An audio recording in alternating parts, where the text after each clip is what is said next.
This is a presentation of Northeast Streaming Sports.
Good morning and welcome to the Big Football Show.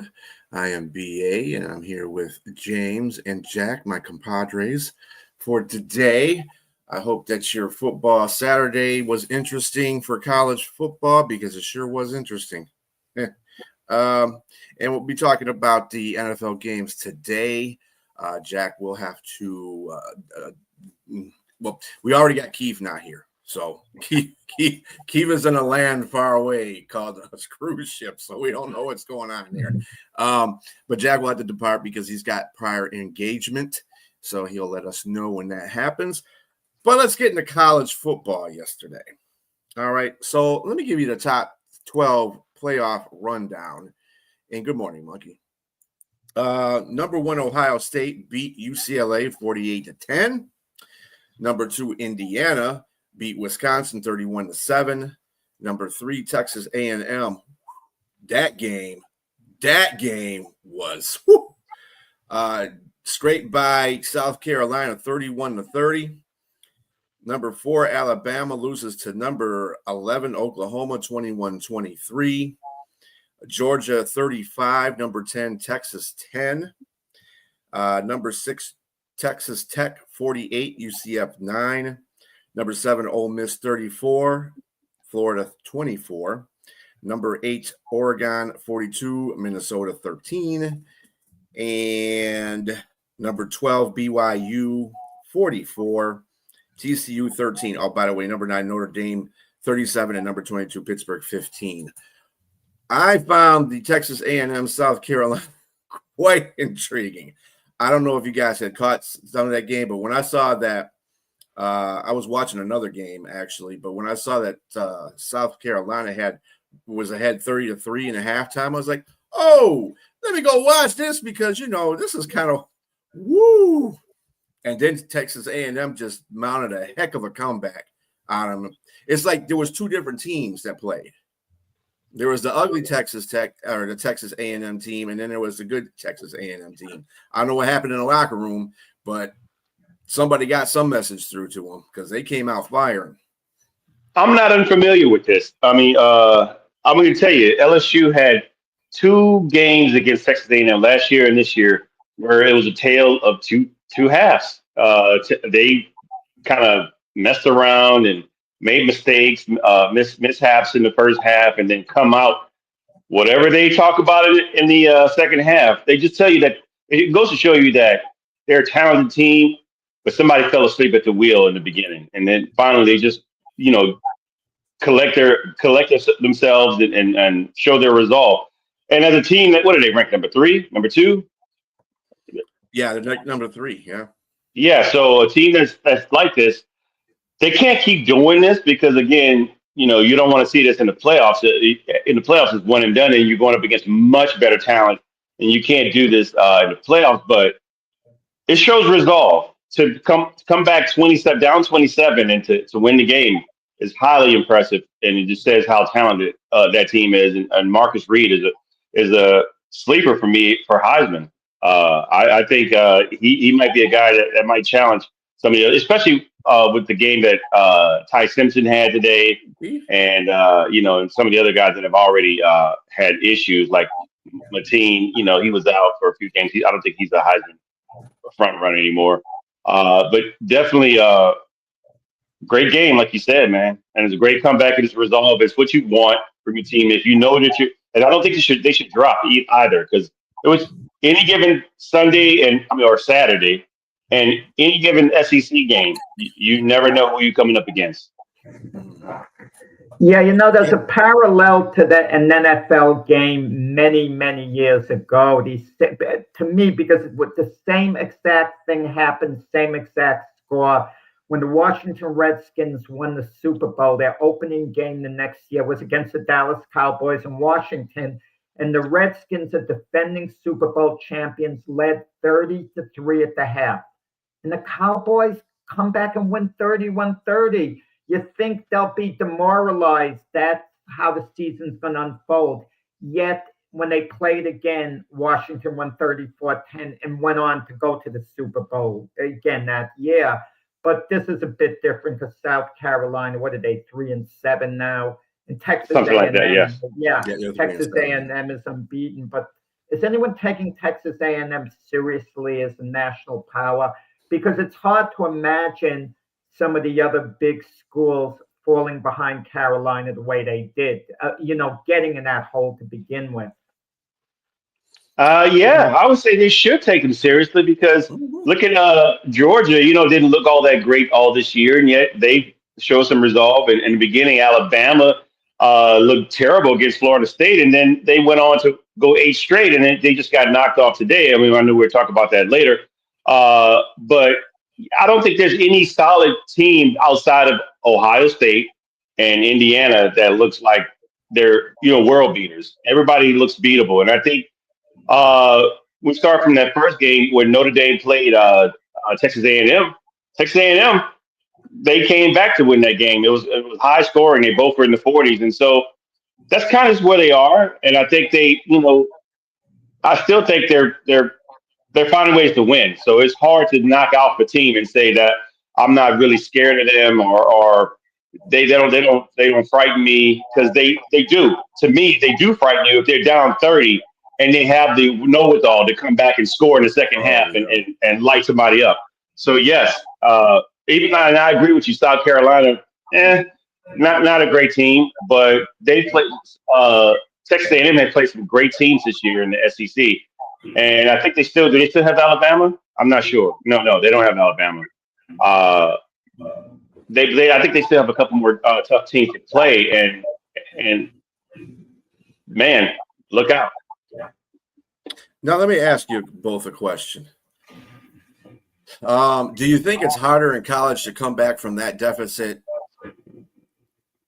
compared to the NFL? When in the game itself, I think it's hard in the NFL. I really do. It's a bit erratic, the defenses in college. That's why we have so many high-scoring games in college. I mean, defenses rarely dominate in college the way they would in the NFL. And also, there's such a small margin of error as far as losing a game in college. James just mentioned Alabama. After losing the opening game, they win 8 in a row, and then they lose yesterday to Oklahoma. And one more loss, they might not be in the playoffs now. I mean, they'll be in the playoffs if they, continue to win. But if they stumble again, they might be out. Yeah, I had a feeling Oklahoma was going to beat Alabama because Oklahoma's defense has been stepping up a lot in the last few games. And I was like, oh, Oklahoma with that defense, I don't know. Alabama might have some trouble with that. Sure enough. The turnovers. Yeah. If we're talking about that game now, that's the main culprit in this game. Mm-hmm. And, I mean, I'm not going to take anything away from Oklahoma's defense. They played lights out. But some of the turnovers were egregious. And I think Alabama likely could have. I hate to say that a team lose a game because, no, you're taking away from the other team. That was ranked 11. They played well as well. But Alabama just really looked like they lost themselves that game with some of the turnovers. I mean, Ty Simpson looked like he threw a couple of egregious interceptions. One was overturned from a pass interference in the red zone.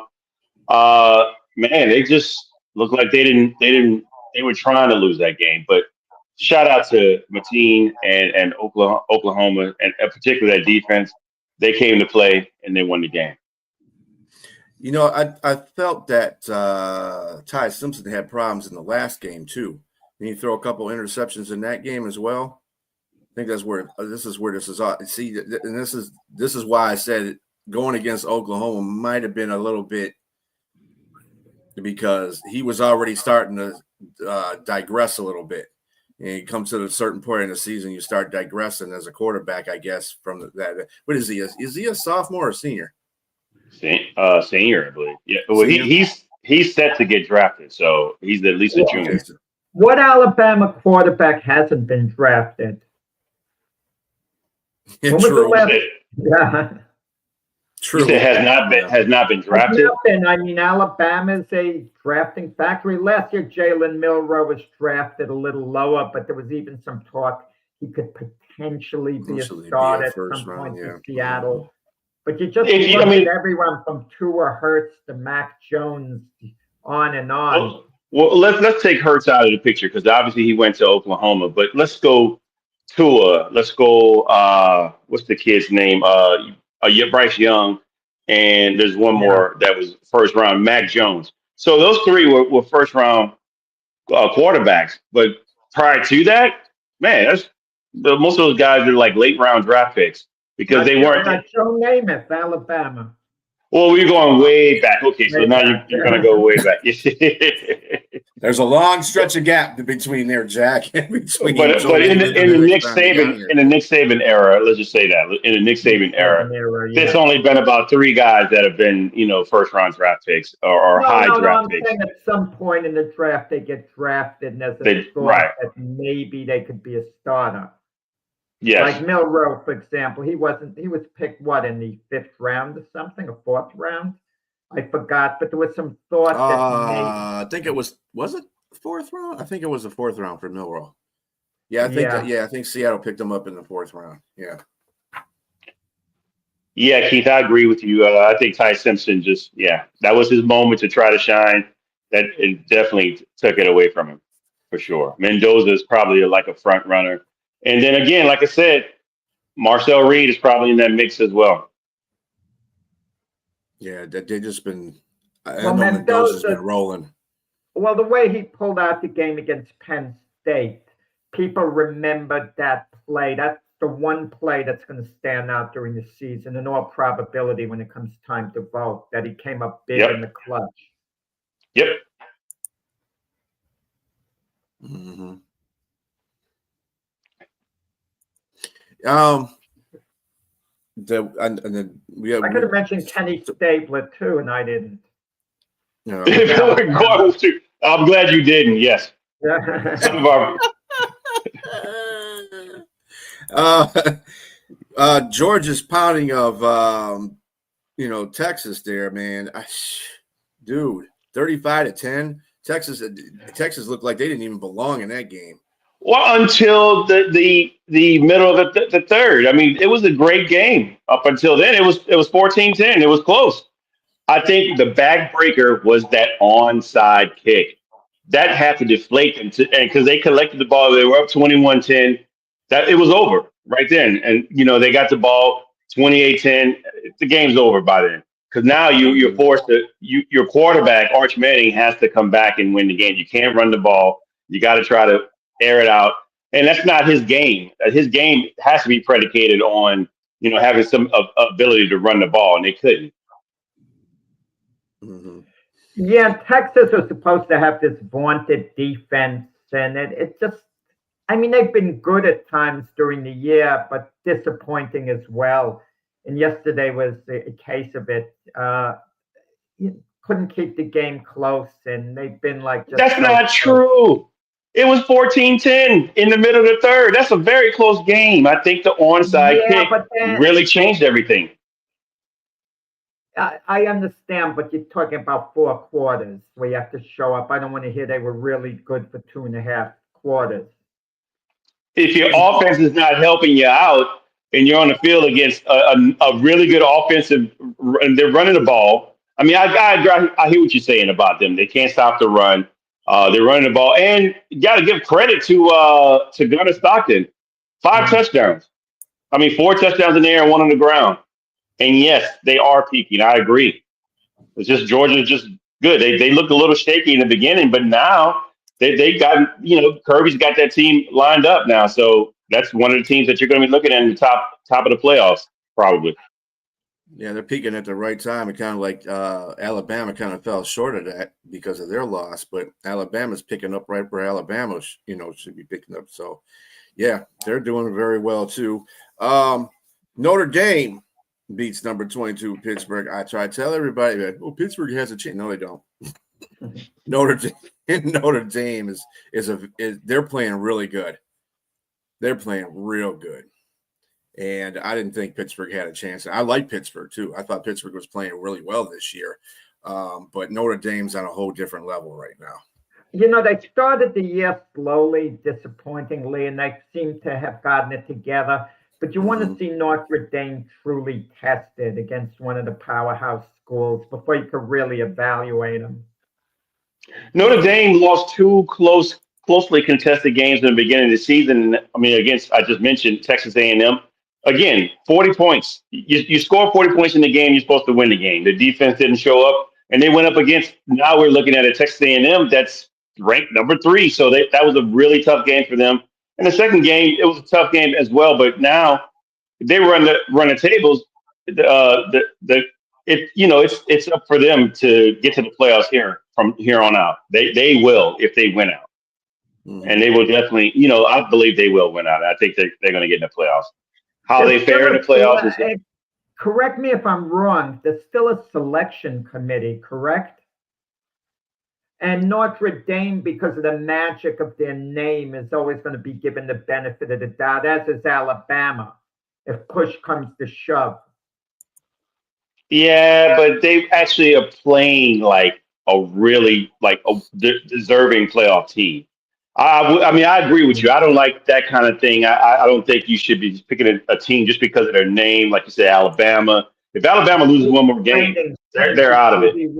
It's the TV ratings too what creates a bigger buzz. For sure. Yeah, but again, I'll have to give them credit where credit is due. They're playing lights out. After those first 2 games, they've been really good. Yeah, the only point I wanted to make very quickly, if you have a chance to tune into a game and it's going to be Texas A&M or Alabama or Notre Dame, Texas A&M would be the third wheel. That's the point I'm trying to make. Gotcha. Because of the coverage, yeah. And that's why they got to go undefeated. That's why they have to likely, by all intents and purposes, have to go undefeated. So out of I know these are the 12 games because these are all in a playoff picture right here. Was there any other games that interest you during yesterday? Your alma, I would say alma mater. Your background, Navy versus South Florida. Yeah, they did Great game. Good job. Yep. Yeah, they were beasting them early, and then they let them come back. And don't laugh, but one game was intriguing: Boston College against Georgia Tech. Because Boston. No, actually, that was a very good game. The ultimate train wreck, and Georgia Tech is, rated fairly highly. They've only lost one game, I think, this year, and Boston College nearly beat them. I love games like that. I mean, Boston College was so irrelevant this year, and look, so you can never tell. Imagine had they won the game, Boston College. And it's unfortunate for Boston College because it looks like they have pieces on their team to play. I mean, Turbo Richards and some of the other guys on that offense look like they can play, but maybe there's bad luck there. I don't know, but any given day you play a in conference rival, they may play you tough, man. They probably prepared for them, but Georgia Tech again, they're for real. That's to come back and win that game at the last minute. Not the last minute. How many? I think there was like 3 minutes left in that game. But that's great. Yes, I agree, Keith. You got me to thinking a moment by what you said about the pieces with Boston College, and this is any school. Who gets hurt more in the transfer portal? The elite teams or the weaker teams? Because if Boston College has hypothetically 4 or 5 good players, they don't want to be part of a losing program. Maybe they like the school and they stay because they're college kids and they're committed. But if they want to win and they get tired of losing, I mean, you'd think a weaker team like Boston College, it would be a little worse for them than, a bigger school with a winning program that's kind of stacked. 3 letters. NIL. If you're paying me a lot of money and no other school is offering me more money, I'm probably staying. I'm probably going to stay to keep that money. It's just the name of the game now. And so, I mean, I agree with you.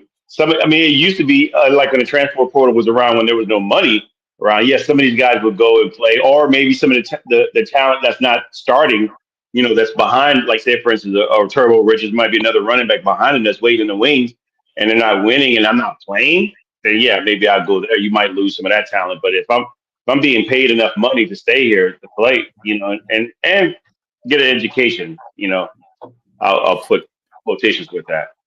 Jack, you still have a point though, because everything is slowly turning around to be more of an even playing field now with the NIL and kids being able to transfer to any school they want to as long as they're getting paid. I think that's gonna also change the view of the people who do these playoff. It's not going to be the name anymore. We're not going to be, it's Notre Dame and we'll give them the benefit of the doubt.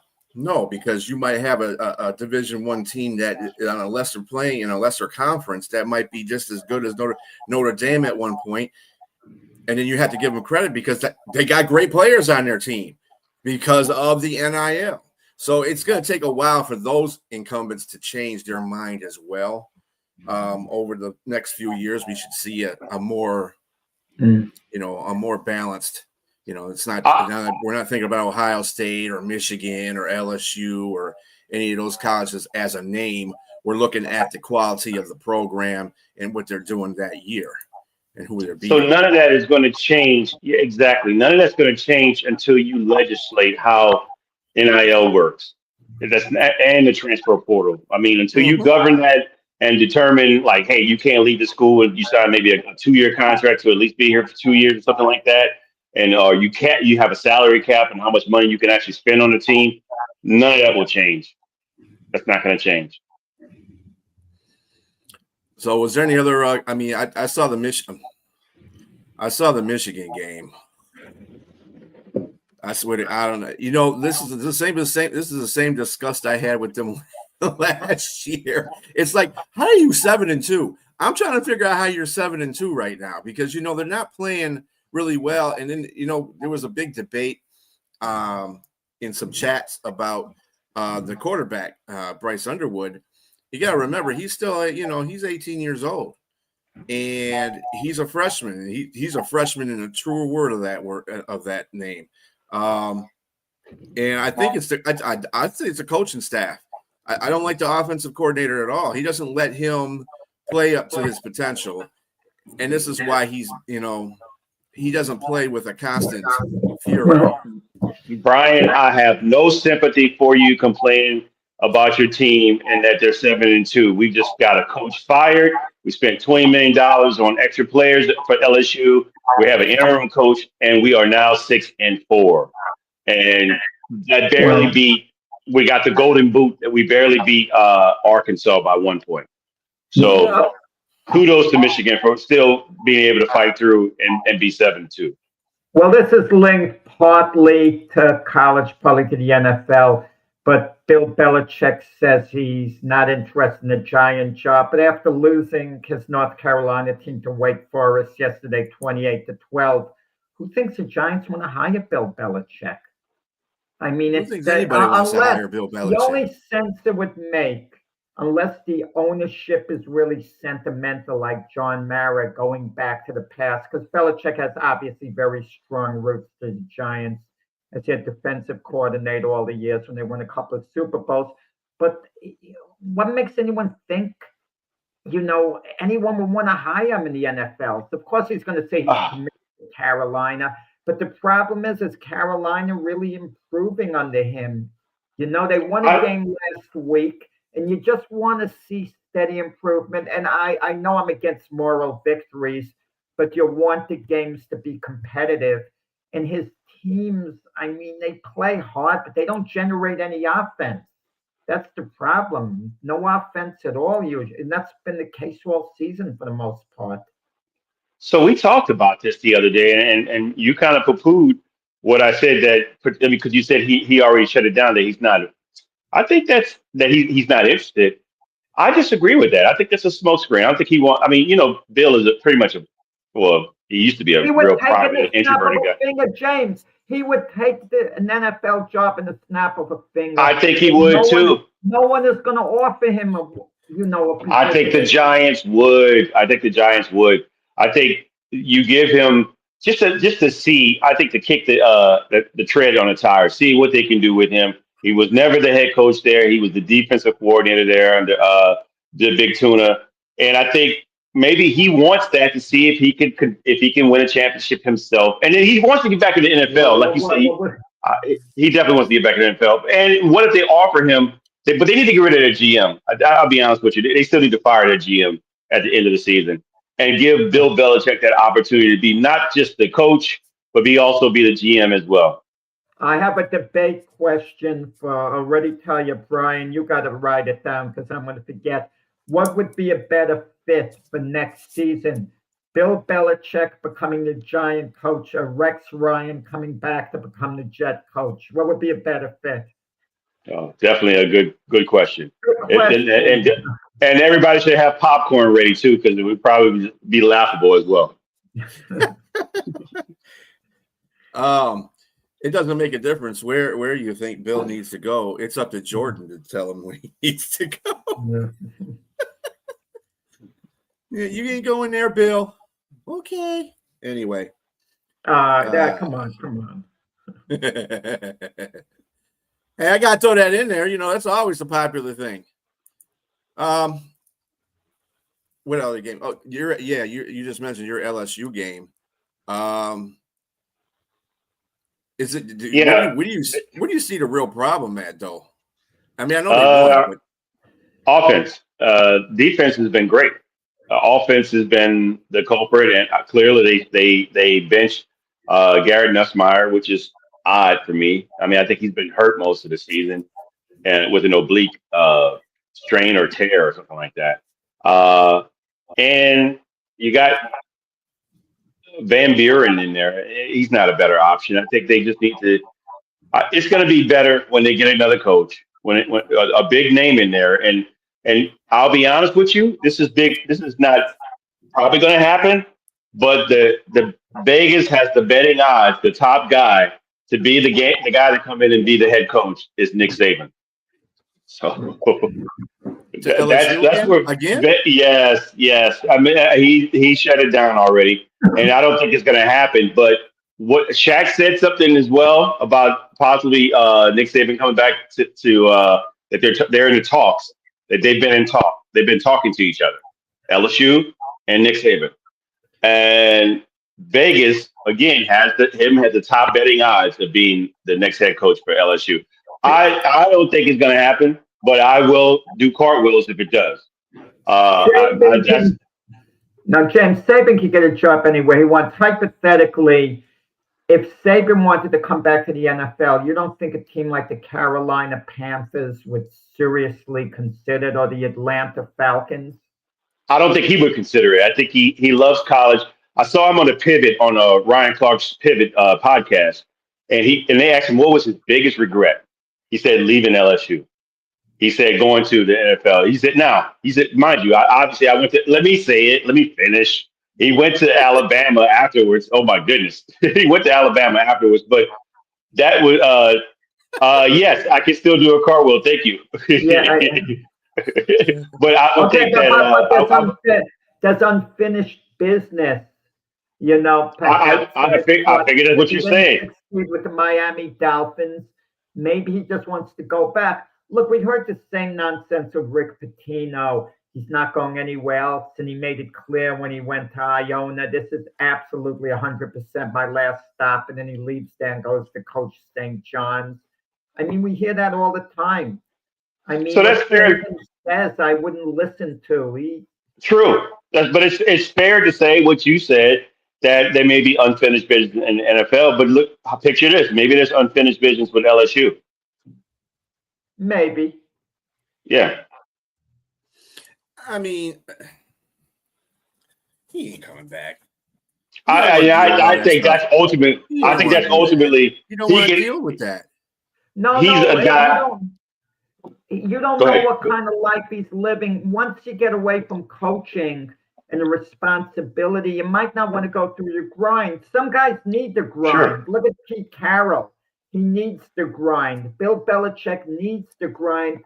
But, we heard Jimmy Johnson and Bill Parcells say once they got away from coaching and tasted the good life, they didn't want to go through the grind again. Mm-hmm. That's the thing. But some guys need it, and we're not sure about Saban. I get the feeling Saban needs the grind. He looks like the unhappiest man during college game day. When did he ever look like he was the happiest? But I was going to say he's the unhappiest man no matter what.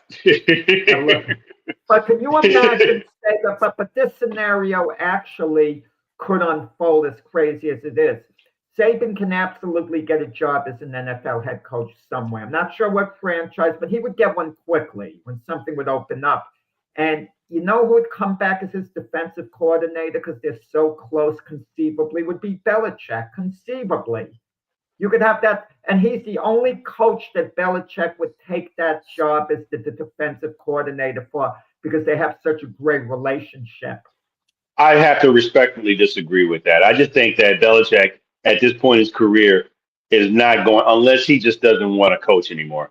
I just think that there's no way he's relinquishing a head coaching job. And I as big as they are with friends, I just think that no, there's no way.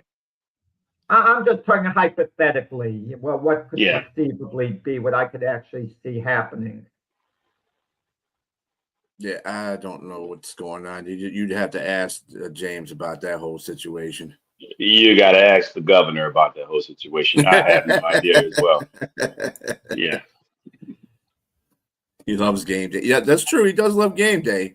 But Nick Saban does not. He's not. But I agree with Jack. Yeah, I agree with Jack. I think that a lot of coaches, once they sit down and they're getting paid to not have to get up at 4 a.m. and go look at film and get 2-a-days and recruiting. Man, that's a lot of work. That's a lot of work. It depends. A guy like John Gruden, that's his life. But you don't know what Saban. But I get the feeling he misses the grind. I just get that feeling. And let's not forget, he's 74.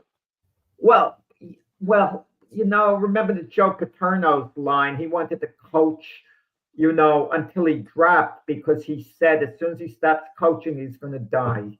That was Joe Paterno's thing. Some people don't happened, want to retire. Unfortunately.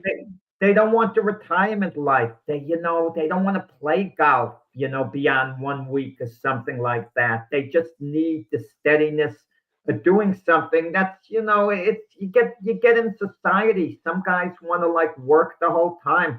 I have a friend that's 81. He works. Okay. He says, well, what else am I going to do? It keeps me busy. So fine, let him work until, he drops. It's definitely an individual thing. That's for sure. I just don't think that I think Nick Saban has gotten to the point and he is really disgusted with the whole NIL transfer portal thing and these kids these kids acting like they're entitled, and he doesn't like that. He's old school coach, let me tell you, and he doesn't want to deal with that crap. He doesn't want to deal with it at all. So I don't see him coming. I think he loves to do game day. I think that's a truism by Keith, that what Keith said. But other than that, I mean, but if he came back to coaching, my point is, there's a better chance he would go to the NFL than perhaps college because he doesn't want to go through all the nonsense in college because that's why he left Alabama. Keith's already got it in for you there, Jack. I'm not saying that's going to happen. But if Saban came to the NFL, he would absolutely talk to Belichick. I think about being his defensive coordinator. Belichick, if he thought there was a chance, Belichick would go. And he's the one coach that Belichick would take that job for. That's the point I'm trying to make. Belichick doesn't, I mean, you think Belichick's thinking long term at North Carolina. Plus, if Belichick became Saban's defensive coordinator, it would kind of redirect him towards a head coaching job in the NFL of his own. He'd probably do a very good job, as a defensive coordinator there. There's no reason to believe Belichick wouldn't know his track record. I know it's all hypothetical, but all I'm saying, it's the one coach that Belichick would take an assistant's role for. I could believe that. I mean, I can see him coming back in a defensive coordinator position. Yeah, I could see him doing that. Only for I don't know about a head coach. Only for Saban, no one else. I don't think he's going to come back as a head coach in the NFL. What's this question right here? They renege. They're trying to renege on the deal where they told him they would pay him. They owed him $54 million, and I think instead of negotiating or I don't know what happened specifically, but they don't want to pay him that full amount. So, and let's go to NFL. Jack don't have much time here. Let's get into NFL. Speaking of the NFL, on Thursday night, the New England Patriots beat the New York Jets. It was a pretty entertaining game up to a point. I like the uniforms.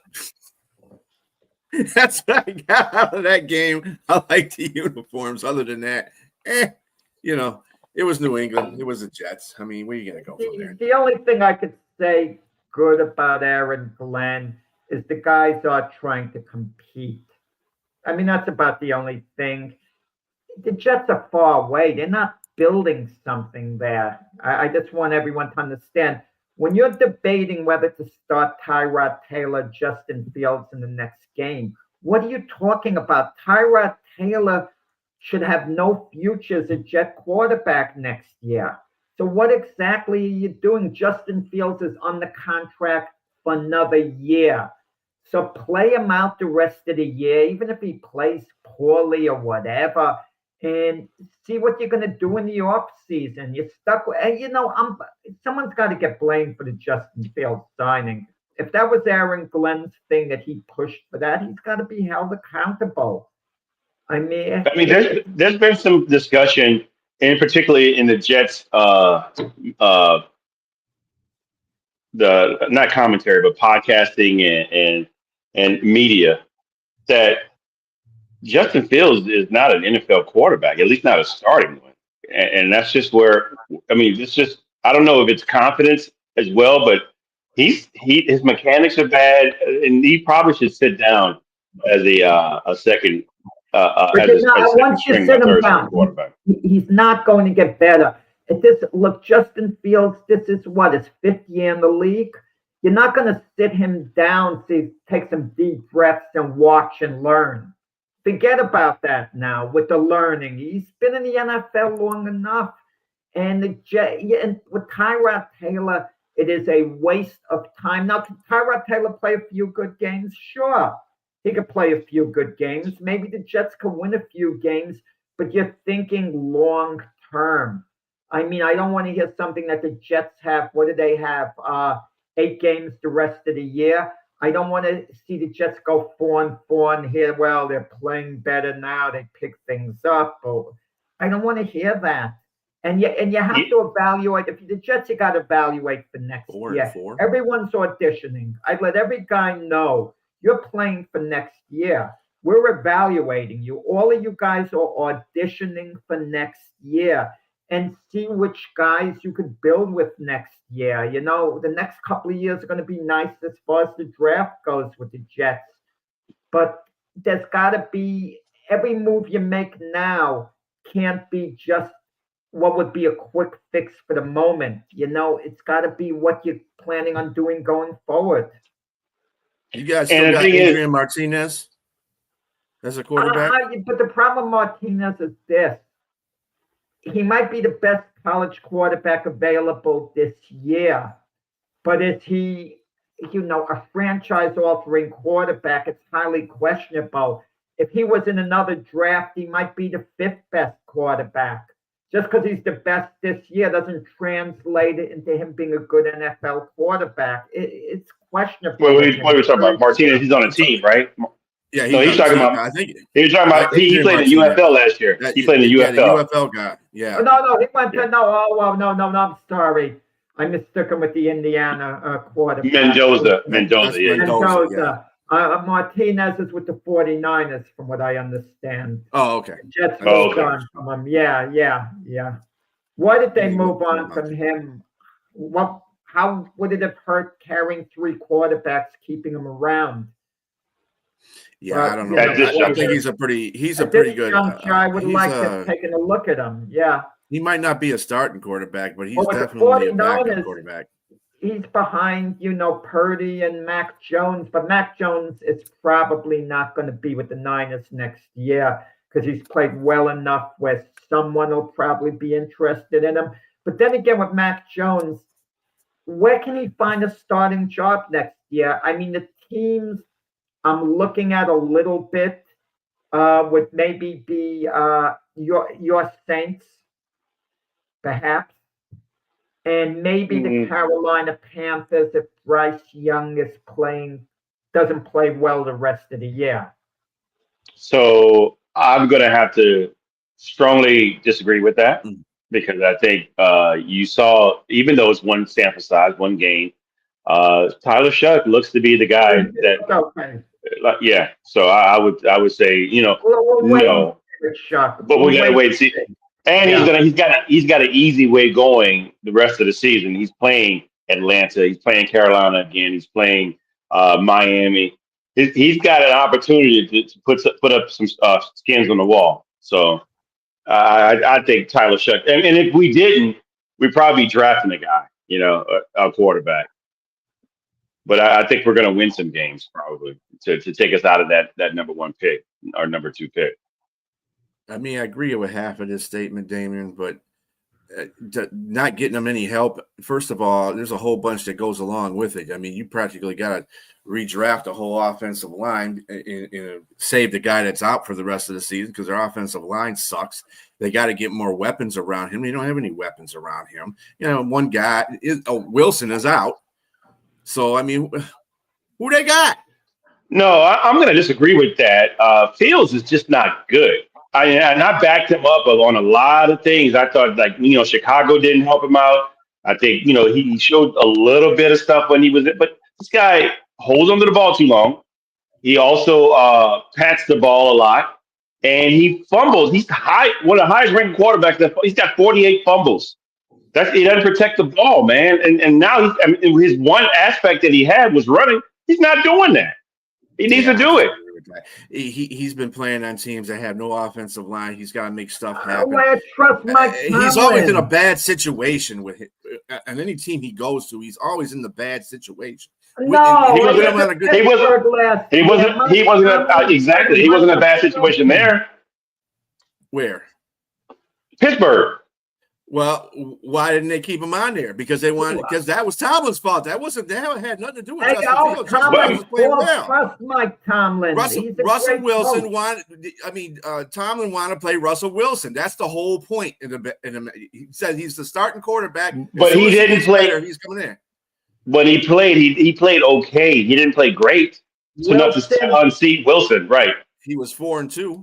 The team was 4-2. The team was 4-2. We heard it at Chicago that he could potentially be a good quarterback. We kept hearing that, and they moved on from him. And I understand it because he was with him 3 years, and they would have. And if he had a good 4th year, they would have had to sign him to a nice extension, because the rookie deal would have run out. And then he goes to Pittsburgh, and he did win a few games. And reportedly, some of the coaching staff thought he could be a good quarterback, but when Russell Wilson came back from his injury, Tomlin played Russell Wilson, and he didn't push to sign Fields at the end of the season. Remember how badly the Steelers needed a quarterback before Aaron Rodgers agreed to come over with them? They had no quarterback. Who was going to start for Mason Rudolph, who they got back again from Tennessee?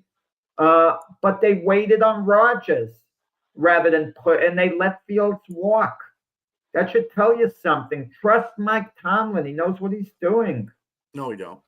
He don't know nothing about quarterbacking.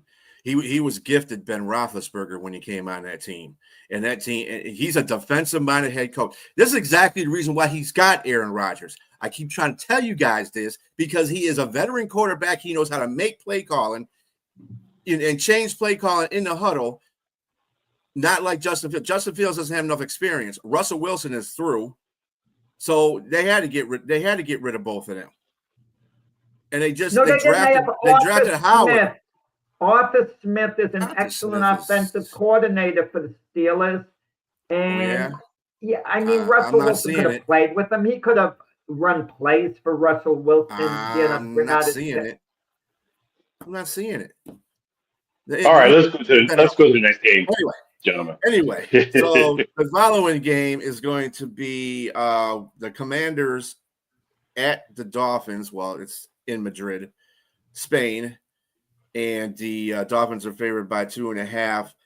Who do you got there? I'm going to go with James because you're up that way. So we're just going to go this way. Okay, so I'm going to go with Miami. Without Jaden Daniels, that's still going to be a tough watch. You know, I don't, and Terry McLaurin's not there as well. So, and the Dolphins, you know, they look pretty good. They're streaky. They're on and off, but I think they can win. They won last week, right? Yeah. Well, and they actually look good, right? I think they can win 2 in a row, but who knows? The bad Dolphins may show up, and Mariota may have 5 touchdowns and 0 interceptions. But I disagree with that. I think Miami should win 2 in a row. Yeah, because the Dolphins beat a good Buffalo Bill team last week, we tend to think, Dolphins should win this game. The Dolphins, we think of them as being a little better than they actually are. And Washington's been terrible this year. The Dolphins have been terrible this year. I think maybe the Commanders have been the biggest disappointment in the NFL. And it's my theory is when a team improves too much over one season and then they slide back the next year, we think of it as a colossal failure, But with that said, I don't have a clue who's going to win this game. It's a real toss-up, It's overseas. I'll go with the Commanders to eke out a win, but I have no clue. Yeah, and this is I'd say that I don't know about overtime. Might go into overtime, sure. I don't know about that, but I think the Dolphins actually win this kind of handily. I think Washington is at the point where Dolphins were about 3 weeks ago. Washington is in such disarray right now. They don't have Daron Payne in there. He got suspended for a game. They're just playing undisciplined football on both sides of the football right now, and Dan Quinn is kind of losing that team. So he's going to have to gather it up. I mean, it would be great to have a win, this week, but I don't see it happen. Too many injuries. This is just it's to a point now for Washington. So I'm going to go with the Dolphins on that one. 1 o'clock games coming up. The LA Chargers are taking on the Jacksonville Jaguars at Jacksonville. Chargers are favored by 3. What do you got, James? Yeah, I'm going to go with that favorite by 3. I like the Chargers to win this game, although Jacksonville, maybe they find enough to be able to try to win a game at home. They're still a decent team, I think. I just think I don't trust Trevor Lawrence, although Jacoby Myers, his addition is going to help Brian Thomas, but he's leading the league in drops. Or either second or first with 9 drops. And so that's not good for them. And I think that the Chargers, as long as – is Joe Alt playing? Joe Alt's back, from what I understand. He came back a couple of weeks ago, unless he got injured again. Oh, he got injured again. He's out for the season. Out the season? He's out for the rest of the season. That's right. That's where Trevor Penning comes in. So, although they did win a game last week, I just think that I don't know. This is another one, Jack. I'm not sure, but Pennington in a deal somewhere a couple of weeks ago, right? yeah. You know what? I'm just going to renege that deal, and I'm going to go with Jacksonville at home. Yeah, Yeah. Travis Hunt is out for Jacksonville. Yeah, but Jacoby Myers, I think, will play well. I don't know if they win by 9, homie. They need help on that offensive line, and I think Jacksonville at home might he got to win. I'm just going to go with Jacksonville on this one. Yeah, of all the teams in the NFL, if you have to use the term, there's something missing that you can't quite put your finger on. Jacksonville would head the list. I mean, there's just something missing with that team. They're talented. You think they do a little better. They find way, and they surprise us occasionally with, playing a really good game, like when they went to San Francisco early in the year and beat the 49ers. And then they muffed that big lead against the Houston Texans, playing with their backup quarterback. And we blame Trevor Lawrence. Well, he wasn't playing defense at the end of the game. He gave them a big enough lead that they should have won the darn game. I'm going to go with the Chargers. I mean, in the way the Chargers have overachieved this year, being 7-3, just when it looks like they're going to falter, they get it together. Okay, and anyone could win this game, but I'm good. I trust Justin Herbert a little more than I do Trevor Lawrence. I trust the Charger defense a little more than I do Jacksonville's. I know the Chargers offensive line's a bit of a mess, but I think Justin Herbert will make do, and the Chargers, will win a close one. Don't trust Trevor Penning. Trust me, I know personally. Don't. Wow. On the offensive line, he is horrible. So why did the Chargers get him? They got him because they were desperate. They needed somebody, and they got what we paid for him. We were lucky to get that. We got a 6th round and 27. So it's just what it is. Well, maybe if they motivated, first game with a new team, you kind of get up for it a bit. Well, he played last game. I think he played last game. Who was I think the biggest? And you're right. The biggest matchup here is probably the coaching. Harbaugh versus Cohen. That's going to be one to watch, and who else coaches one. He is a good coach. Yeah, he's a very good coach. That's what I'm saying. That's a good matchup here. Yeah, I think Harbaugh is better. But anyway, Chargers can. And speaking of coaching, that's basically I feel the reason why they won that Pittsburgh game so handily because of you got to shift around the offensive line and get the best out of what you have. And I think that's what they did against that. Remember, this is the team, Pittsburgh, that beat Indianapolis, and they were just killing Daniel Jones. So and stopping Jonathan Taylor at every whim. So, and I even picked Pittsburgh to win that game against LA Chargers. So, I mean, it shows you that team's got a lot of will. And that's why I think they're going to beat Jacksonville. It's just, you let Houston come. David Mills come back on you in the fourth quarter. David Mills come back on you in the fourth quarter. I just lost all respect for you on that one. Tampa Bay's going to Buffalo. The Buccaneers, that is, and the Bills are favored by 6. This is an interesting game. It could be a Tampa Bay win. But what do you got, James?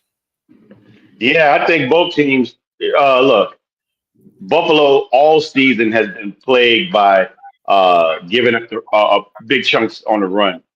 Defensively, they cannot stop their run. And if you're a team built for running the ball, it's definitely Tampa Bay. But they're still without Bucky Irvin. And I'm not a fan of Rachaad White, and Sean Tucker is decent, but he's more of a guy that spells at running back. And so they definitely don't have any wide receivers out there yet. Godwin's not back. You got Emeka Ibuka. I keep messing up that guy's name. He's decent, but he's one of maybe, and you got tight ends. And I'm not going to take anything away. I think 2 guys here on both sides of the ball, on both teams, have MVP caliber like quarterbacks. But I like Buffalo to win, by maybe 3 at home. I just think they have enough to be able to win. I like James Cook. He's underrated against the Tampa Bay defense. I think he'll find ways to get open, and they're doing well with their wide receivers. And just again, Josh Allen, man, they lost last week, and they're probably reaming from that loss, and they probably want to come in and win the game at home. So I like Buffalo. Okay, I'm gonna make it quick because I have to go. I should have led off this game instead of James, but whatever. It's a must game for Buffalo because if they lose this game, they're going to be so far behind New England. I know they play New England one other game, but New England has the tiebreaker right now, and I'm not. And in losing the game to Miami, that's a divisional game that'll have tie-breaking implications. So Buffalo's looking at to be a wild card if they lose this game for the most part. Not that they're going to give up on the division. And Tampa Bay isn't quite in that situation. You know, they're still going to win their division regardless. Buffalo is getting better against the run as the year's going along. Keep that in mind. They are getting a little better. Okay, and their defense is tightening up a bit. James Cook is the key. Buffalo's passing game isn't that great. I mean, they don't have elite wide receivers. Tampa Bay, Todd Bowles knows he's going to key on James Cook. So I see the Tampa Bay defense that's very stingy, keeping the damage that Cook does to a minimal. But with that said, I think Buffalo wins at home. They just have to get this done against Tampa Bay. And Tampa Bay, obviously coming off a loss, doesn't want to lose, but they can afford a loss a little more than Buffalo. I think it's a desperate situation for Buffalo after their slip up against Miami last week. Okay, guys, I'm going to see you guys next week and enjoy the games. And I'm sure there are going to be a couple of surprises. We're going to be that are completely unforeseen. For sure. Have a great day. Okay. Take care, Yeah, you too, Jack. Yep. Have a good one, Jack. Yeah, I'm gonna have to go with Buffalo on this one too. I think that the threat usually what is killing Buffalo right now is that run defense. But there's nobody on Tampa Bay right now that I think threatens that. So with that being said, I think Buffalo comes away with a win on this one. We got Chicago Bears at the Minnesota Vikings, the NFC North challenge. Vikings are favored by 2.5. Who you got, James? I like it. I like Chicago. Chicago is probably going to win this game. I like the defense of Minnesota. I think they can shut down runs very well. They have very good run defense, and I like Brian Flores' defense, but I'm not fond of their offense, man. I just think, and Chicago has a pretty bad offense. I think they're supposed to be getting Jalen Brown back Johnson back if I'm not mistaken. Is he back this week? Later on. No, he ain't gonna come back for a couple more weeks. Yeah. Okay, gotcha. He's getting close, but yeah, they don't have a good defense, so that should help Minnesota to try to open up some things. But I just like the Bears. Caleb Williams and Ben Johnson seem like they're getting more on the same page here, and I think one is, like meshing with the other. They're Caleb. I love his magician like plays that he does, and I think he can get out of the pocket very well. And he's probably going to need to do that against his defense. But I like Chicago to win a very close game, like Monkey said. I got Minnesota in this one. I like Chicago, what they're doing. They are top two, or I think it's third in offense, total offense, and sixth in points scored. So Ben Johnson's doing really good on the offense, and it's still kind of shaky on that. With Caleb he has his moments. But what I'm looking at is the last two wins that the Bears had. They were lucky to win both those games, considering the fact that Cincinnati basically can't tackle anybody. They can't tackle a tree. That's the reason why they won that game, because they should have lost that game. Then they played the Giants, who should have won that game. But, of course, Dart goes out with a concussion, and then he brings in Russell Wilson, who can't throw, is as slow as Maple in January. So, I mean, they took advantage of it. We'll give them that credit. They did take advantage of that.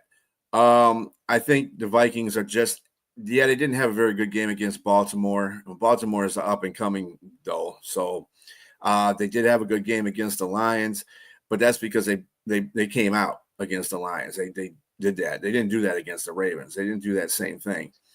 And I think that they know this is a divisional game, and Minnesota won the first one.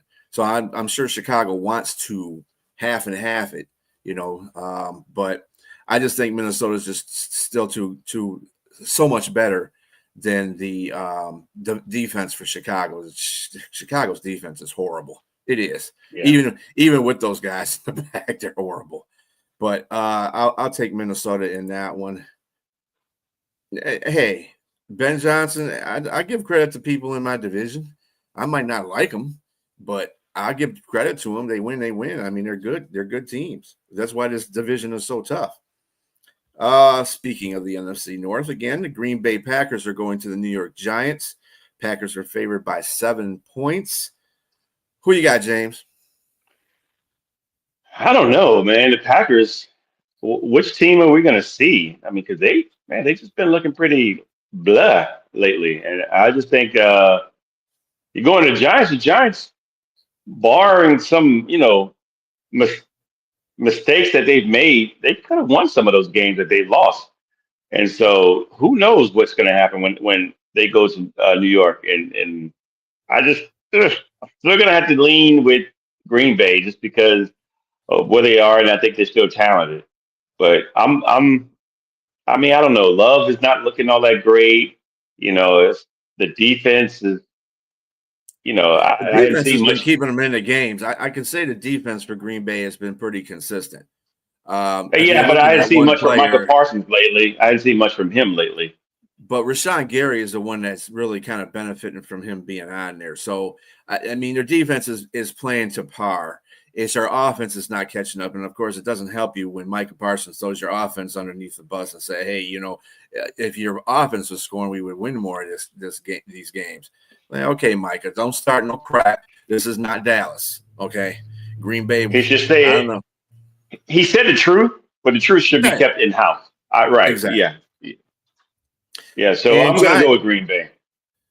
The Giants are starting 30-30, and if you don't know what 30-30 is, that's Jameis Winston. He's going to be forever known for his 30 touchdowns and his 30 interceptions in a year. But I mean, he's going to bring color to that team as far as he's very charismatic, and he don't care when he's out there. I saw a big stat, too, about the last time. He has not lost to Green Bay. He's not lost to Green Bay. And you know what? He hasn't thrown an interception against Green Bay either. The opening season when he was with the Saints, when he first came out, he threw 5 touchdowns. So let me say that Jameis is a gunslinger, and like you said, he don't care. He forgets. Mm-hmm. So if he throws an interception, he's going to go out and throw that same gunslinger mentality right out there. And so I totally forgot that Jameis is playing.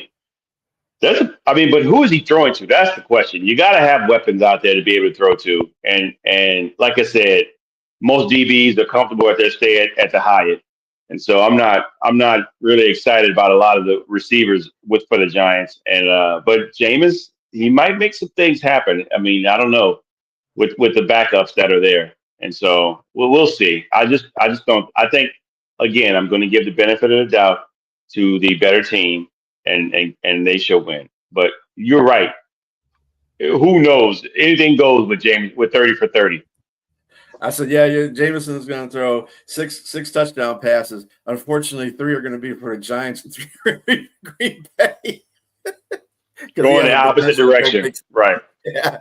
But, I'll take Green Bay because I just think they have the better – right now they're playing really good defense, and they've been in these games because of the defense, because the offense can't seem to – when LaFleur is up there – and they're talking about getting rid of him at the end of the season because he's not doing anything with Love.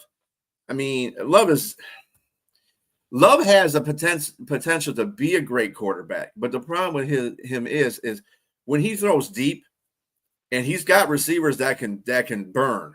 He's got burner receivers. They're not first, number 1 receivers. He's got a bunch of number 2s, but they got burner receivers.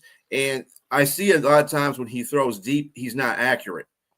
I mean, he either overthrows them or misses them by a couple of yards. And I'm like, dude, how open does the guy have to be for you to connect, you know? But right. That's something that they got to handle. But I see Green Bay beating the Giants. I mean, the Giants are like in their, what is this, a new coach mode now. So they got a new coach, an intern coach. And of course, now. Jackson Dar's in concussion protocol. So yeah. Yeah, so we'll see what happens, but I got Green Bay. I'm with you. I got to have the better team out there. All right, the next team that we have on the list is the Houston Texans versus the Tennessee Titans. This is in Tennessee, and Houston is favored by 5.5 points. Who you got? Is Davis Mills playing again? Yes. So Davis Mills, concussion protocol still.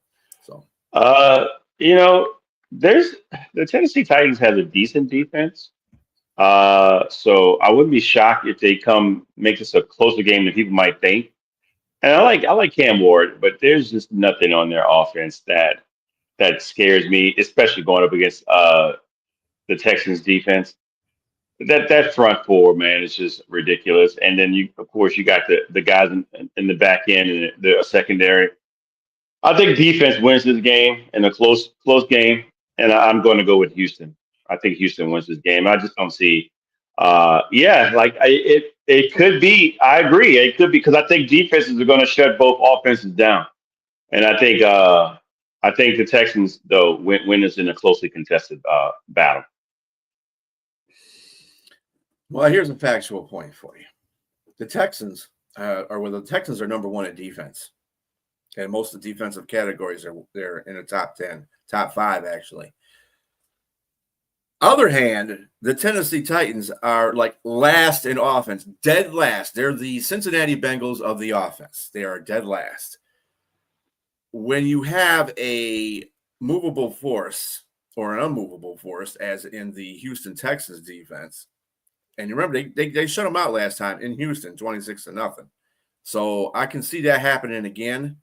I might think that Tennessee might get 3 points, maybe, because it's in Tennessee. They're going to have their home crowd behind them. They might actually move down the field a little bit.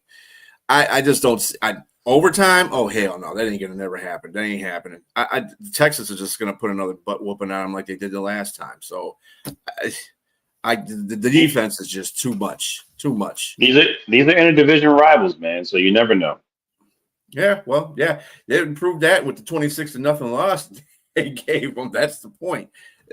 Division rivals it may be cool to say that sometimes, but when your team sucks, it don't make a difference if it's a division rival or not. Your team sucks. Your team sucks. Tennessee sucks. They were gifted a win, basically, by the Cardinals. So, I mean, they should be 0-for right now, but they got lucky on one. I just can't pick. I can't pick Tennessee in anything here right now. All right. Okay. Sonia's team, the Carolina Panthers. They're going against the Atlanta Falcons today. And Atlanta's favored by 4. What do you got? This is your division here, buddy. This is such a hard one to really pick because on one hand, Atlanta has all those first-round draft picks on offense, yet coaching has let them down over and over and over again. And now you got Michael Penix in the media saying he has no one he can lean on, and everybody's like trying to get him to answer that question again. And what did he mean? He declined to answer that. And the coaches have to come out and, try to save face.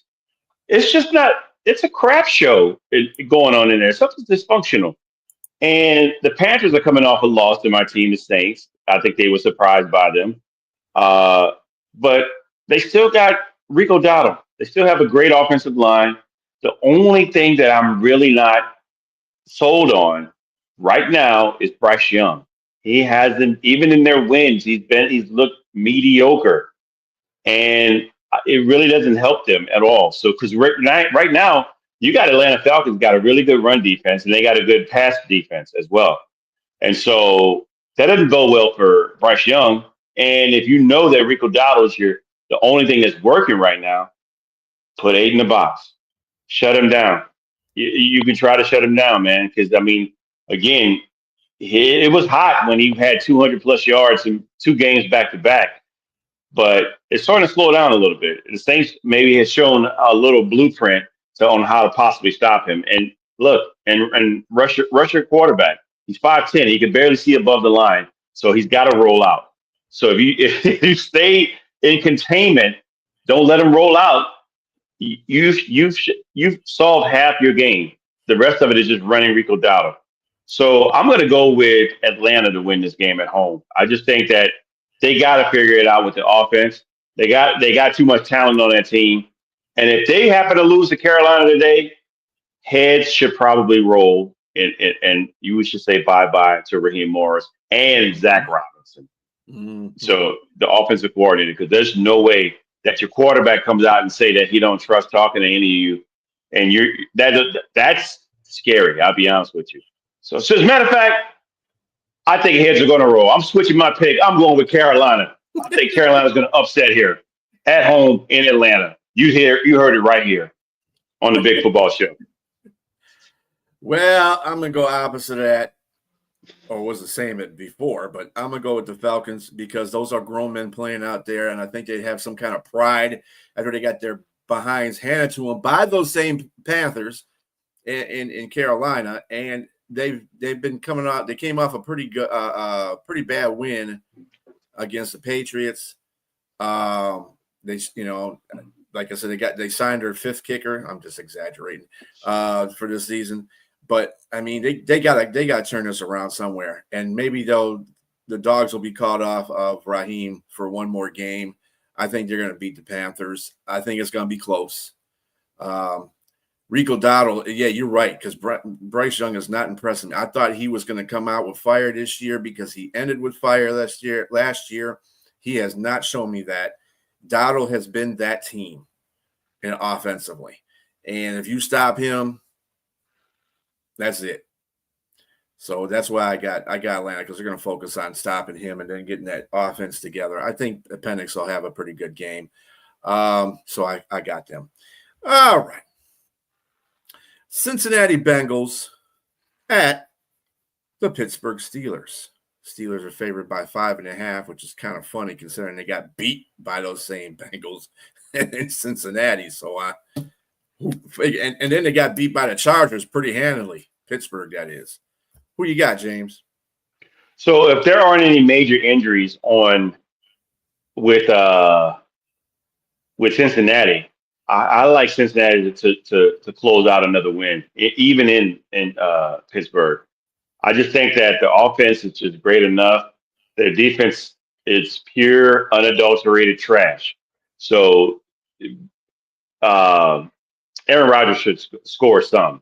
He should be able to score, but there's not enough talent on that offense to score that much. And I love the opposite side. I love Cincinnati's offense. I think Joe Flacco has been resurrected, so to speak. He's got like some serious talent on the offense, and he knows what to do with it. So I think they go there and steal a win from even at home with Pittsburgh. Well, I'm going to tell you, I'm picking Pittsburgh, but let me tell you this. If they don't win this game, I ain't picking Pittsburgh ever again this season. I'm not doing it because too inconsistent. I don't know what's going on with that defense. I know we got our fan, our guy that gets in the comments, Robbie. He's always in there talking about the Pittsburgh defense is overpaid because they're not doing their job, and I have to agree with him. I mean, they'll show up once in a blue moon like they did against Indianapolis, like they've got some point to prove, but then you go and lay an egg against LA Chargers. I mean, dang, dude, consistency is everything. If you can't keep doing that, I don't know what's going on. But this is another game that Pittsburgh needs to win because right now the Ravens are coming on. And if they lose this game and Baltimore wins, bye-bye first place. But I got Pittsburgh. But let me tell you, Cincinnati's back is against the wall, man. So when you got somebody trapped and they come out fighting, it's gonna be tough. I just again yeah, I agree with you, Monkey. I don't know what to think about them either. They just inconsistent. And like you said, you got TJ Watt and Cam Hayward. Those guys supposed to be like dominating on the offensive line, but I mean, one's often injured and one's just past his prime.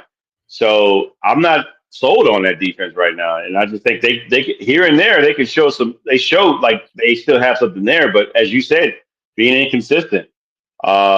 Against an offensive line that's like in shambles, and they couldn't do nothing against it, in the Chargers. So they going up against a decent offensive line against Cincinnati, but they got them weapons. I don't see them shutting that down. I just think that it's gonna be a track meet. They got to keep up.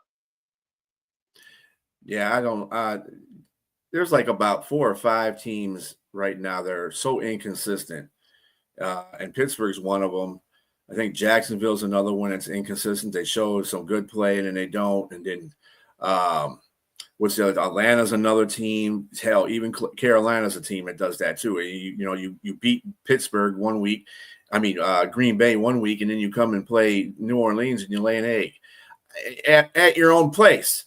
So I mean, a lot of inconsistent teams in the NFL right now that are lower tier to me.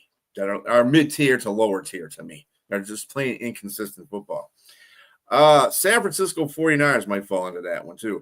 San Francisco 49ers are going to Arizona Cardinals. They are favored by 3.5. Who you got on that one? So no Brock Purdy yet. Mac Jones is still the guy. And you got, still they're you got decent receivers and an excellent running back. I don't know. It's just really hard, man, because I know there's no Kyler Murray yet, and Jacoby Brissett, he's on and off. But as you can see, he can get flustered. There's the reason he's a backup. I like San Francisco to go in there. And is Purdy coming back? Yep, Purdy's playing. Yep. Oh, he is playing today. Okay. Yeah. I'm not sure what he's going to do like coming back. That's the look that I would have gave to. I was like, I'm not sure, what he's going to be like when he comes back, especially with, since Mac Jones has been playing pretty good.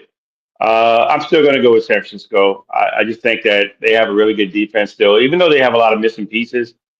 Yeah, the Cardinals. The Cardinals have been a letdown. And I just think that, it's falling apart there. So, and even with the small pieces here and there for San Francisco, it shows what coaching can do. You figure out ways to win. And so I'm going to stick with San Francisco going into Arizona and squeaking out a win. I am also with you on the San Francisco pick because I think even if Purdy comes back, you still got Kittle out there. Purcell is coming back too. Which is funny considering the fact that last week he couldn't play because he was really badly hurt. And it's like, so he got really good. He got really better in a week. So he's playing. And you got CMC. CMC's like, I don't trust the Cardinals either. That's another team up and down. I don't know what Cardinals team we're going to get. Right. I can't pick them anyway because they lost to the Titans. You lose to the Titans, dude. I can't pick you. I can't pick it no more. So I am going with the Niners. Let's see. No, because they're not going to have a controversy because they paid Purdy. Purdy is the guy. Mac Jones is going to go to another team. Yeah, just too much invested in Purdy. Right, exactly. All right. This is one of the games of the weekend. Seattle Seahawks at the LA Rams, a battle for number 1 in the division. LA Rams are 3.5-point favorites in this one. Who you got? Oh, this is must-see TV. This is definitely big old bag of popcorn sitting in front of TV, enjoying it, just like popping them in, because this is going to be offensive firepower versus offensive firepower, defense versus defense, special teams versus special teams. That seem like all the matchups are there.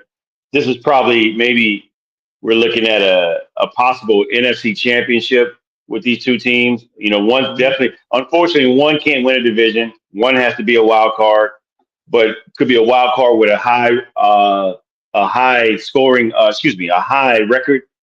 So it's really hard to choose here, man. I really love. I was on the fence. I was trying to say, who am I going to pick? Probably gonna, Matthew Stafford has just been lights out.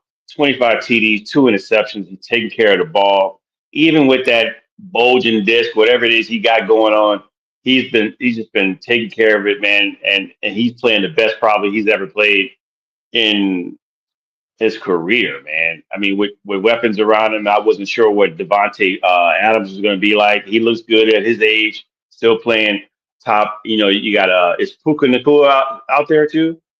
Yes, he is. Oh man, I'm just gonna have to give a slight edge to the Rams at home, just because they're at home. But I wouldn't be surprised if Seattle eked out a win here. But I'm going with the Rams because they're at home. Yeah, I'm gonna go with the Rams at home. It's really not a home game. You know how those LA, how those are working out for both teams, the Chargers and the Rams. It doesn't make a difference that LA fans don't show up for their teams unless it's our Lakers. Other than that, they don't show up for their team. And the Dodgers. But I have the Rams only because they're at home. I think Stafford is playing at an MVP level right now, even more so than Sam Darnold is. So I want to go with that. I mean, I love JSN. JSN is he's been balling. That dude has been You see his stats? balling. You see his stats? Yes. It's unreal. He's been balling. But I mean, he's over 1,000 yards. It is crazy. Yeah, on the other side, Devontae Adams is starting to ball out. He's been getting touchdowns left and right. So, I mean, and the running game for Seattle is not as strong as the running game for the Rams. I think that Kyron, what's his name? Williams. He's good. He's really good. And then Blake Corum is a good backup for him too. Mm-hmm. On the other side, Walker is kind of disappointing me a little bit. But he's still pretty good. Okay. He's got some Charbonnet is okay, but I mean they're decent. But I think they play better against lesser run defenses. So, but other than that, yeah, they're okay. But they they can find other ways to run the ball. They got Rashid Shaheed with jet sweeps. Mm-hmm. So they probably going to have some other wrinkles that they put in to help that run game, or maybe some screens. Wide receiver screens with Rashid Shaheed as well. So yeah, that's going to help them. But again, I wouldn't be surprised if they win. But I'm going to go with the Rams on this one. Yeah, I'm going with the Rams because it's a pick. But if it went Seattle's way, I wouldn't be surprised. Remember, Seattle won the first game against them as well in Seattle. So this is kind of like a Rams revenge game. And the Rams are playing at a much better level than they were at the first game against Seattle. So, and that's just going to be a bomb game, man. It's going to be a bomb game. What time is that game? 4:05. 4:05. Yes. Yes, sir. Kansas City Chiefs. This is another pretty good game. Kansas City Chiefs are going to Denver to face the Broncos, and they're 4.5-point favorites. Who you got? You never can tell, man. Our good friend Bo posted on his Instagram the post game comment by Bo Nix explaining the interception, the red zone interception. He said, "I just threw it to the other guy, and that was it." I'm paraphrasing here. I said that about sums it up. Yeah, pretty much. Look, I don't know. I'm thinking that the Broncos, because of the defense, should be a lot better. But Bo Nix is having a bit of a sophomore slump, and so he's playing okay at times, and he's playing not so okay at times. I just think that Kansas City is a better team. They're more caliber, championship caliber.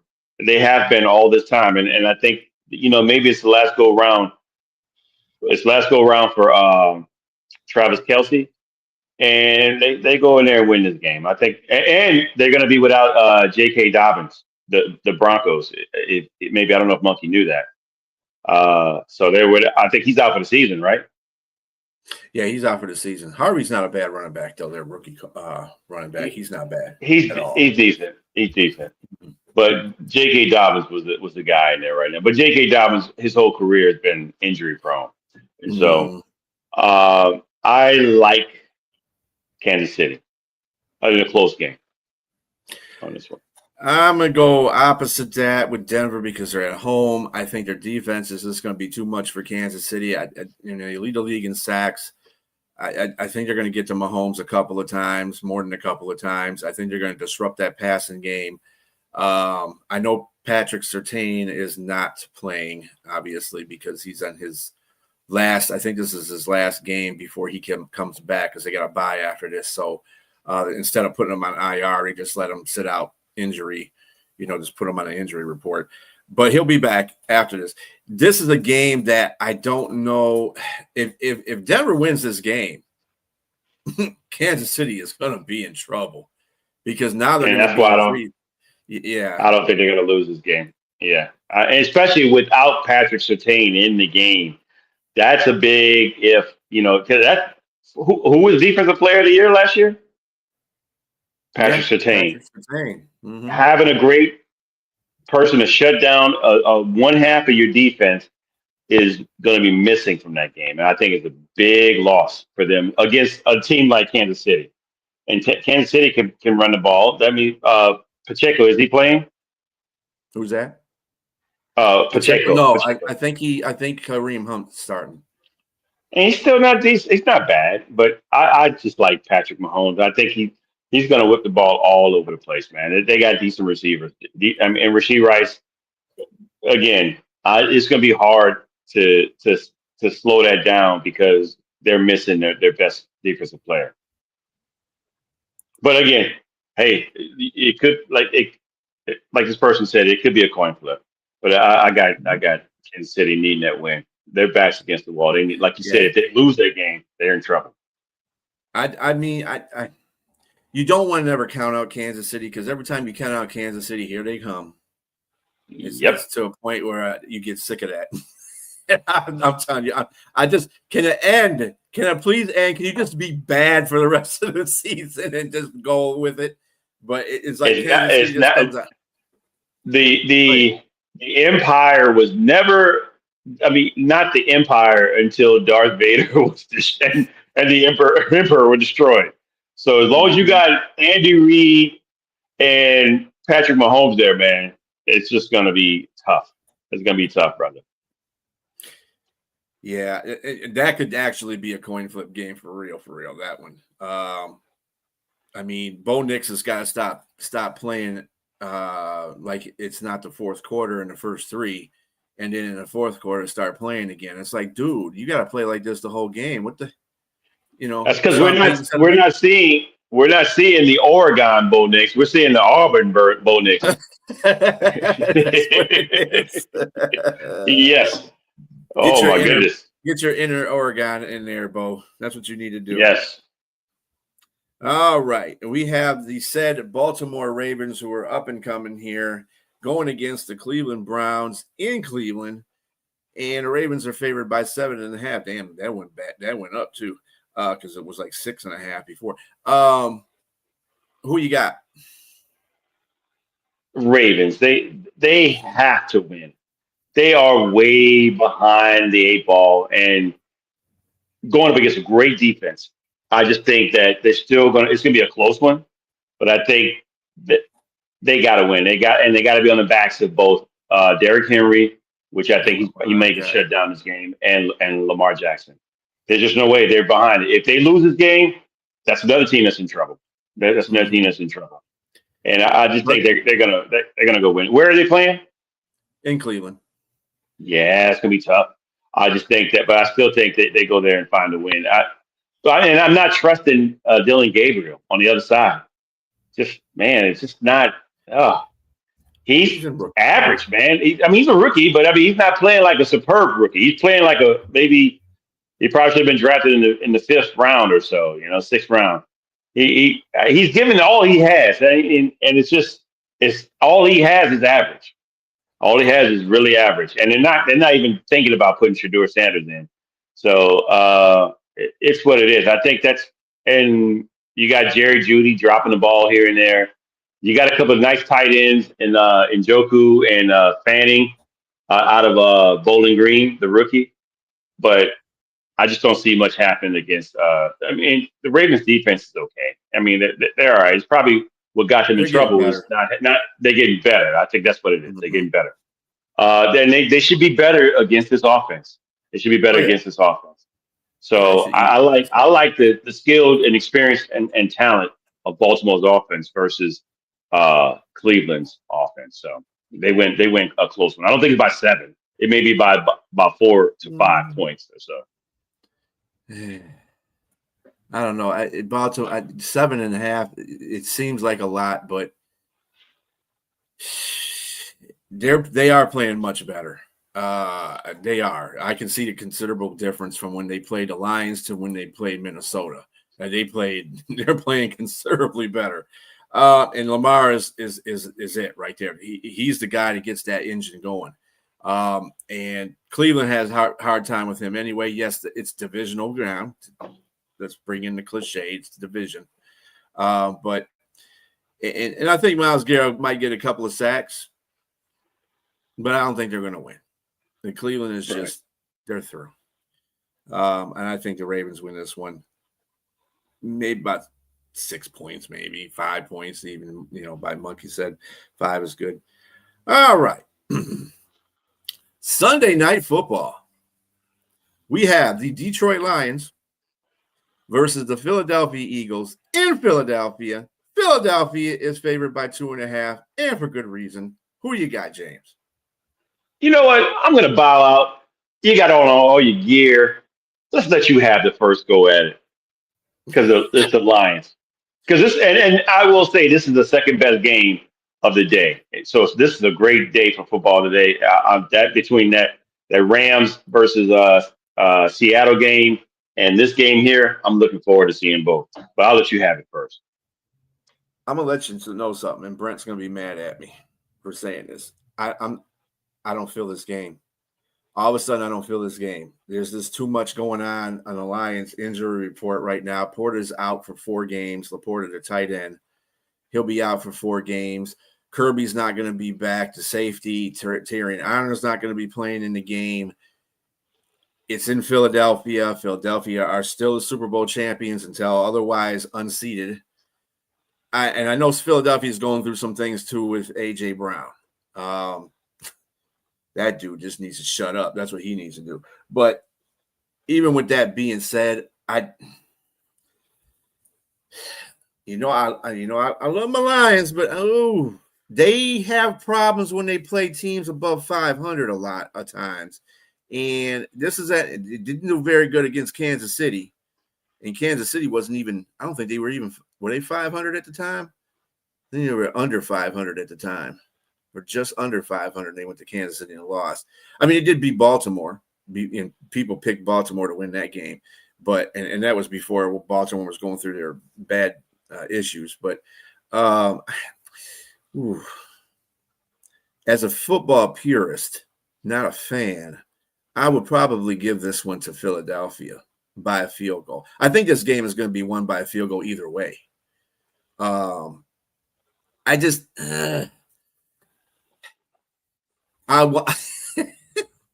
just so hard for me to pick, man. I'm torn because I don't like Philadelphia. Don't get me wrong, and I'm a Lions fan, but I gotta look at histories in the last couple of games. I don't know.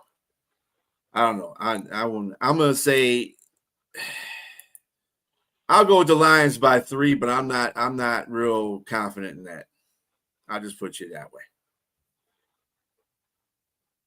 I was wondering, man. You were waving a little bit there, man. I like, wow. I'm not. What's confident. going on here? I'm not confident. You know what? I remember we talked about this at the beginning of the season, and I said, "Hey, man, let's see how they play because I think you're losing Ben Johnson and Aaron Glenn. It's going to be really tough on your team. And they proved me wrong. I think, if the first game I said, well, maybe, yeah, they didn't do too hot. But then they just start lighting things up.